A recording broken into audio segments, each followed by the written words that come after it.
400 की जो यह माला है उसमें कन्नौज की भी माला का पुष्प जो है कमल का।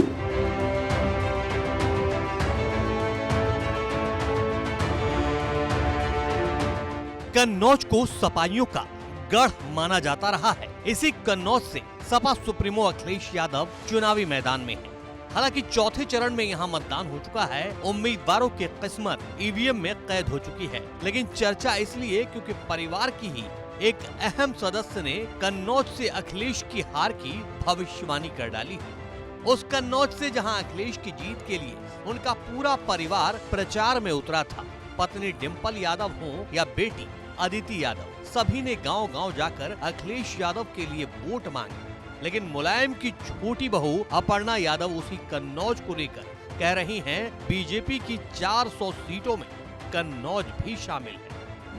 देखिए, मैं भारतीय जनता पार्टी की जो नीतियों में विश्वास रखती हूं और सबका साथ सबका विश्वास से आदरणीय प्रधानमंत्री जी के दम पर सभी व्यक्ति जो है चुनाव लड़ रहे हैं। बीजेपी जीते, मोदी जी तिबारा प्रधानमंत्री बन रहे हैं और 400 की जो यह माला है उसमें कन्नौज की भी माला का पुष्प जो है कमल का।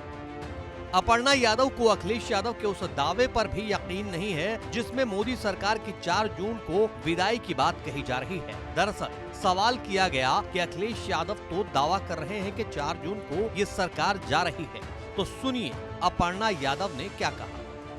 मोदी तीसरी बार आ रहे हैं। अखिलेश यादव तो दावा कर रहे हैं कि 4 जून को ये सरकार जा रही है और मुक्ति मिल जाएगी, बहुत बड़ा दिन होगा वो। हम करने और जो है कहने में ही सिर्फ विश्वास नहीं करते, करके दिखाते हैं।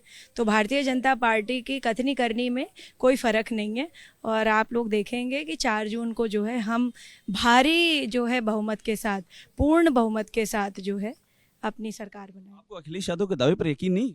मुझे किसी के दावे पर नहीं, मुझे सिर्फ मोदी जी के दावे पर यकीन है। मोदी जी हैं तो यकीन है सबका। न सिर्फ कन्नौज बल्कि अपर्णा यादव तो रायबरेली और अमेठी को लेकर भी एक्सपर्ट ओपिनियन रखती हैं। सुनिए क्या कह रही हैं। लोगों का विश्वास भारतीय जनता पार्टी के प्रति बढ़ा है और दिनेश प्रताप सिंह जी यहाँ से कैबिनेट मिनिस्टर भी हैं और उन्होंने जिस प्रकार से अपनी कॉन्स्टिट्यूंसी में काम किया है वो रायबरेली के बेटे सही मायने में वही हैं। क्योंकि मैं नहीं समझती हूँ कि देखिए, एक बार सिर्फ जो है आप किसी सीट का इस्तेमाल करें और उसको अपना परिवार बोलें, माने नहीं सिर्फ बोलें।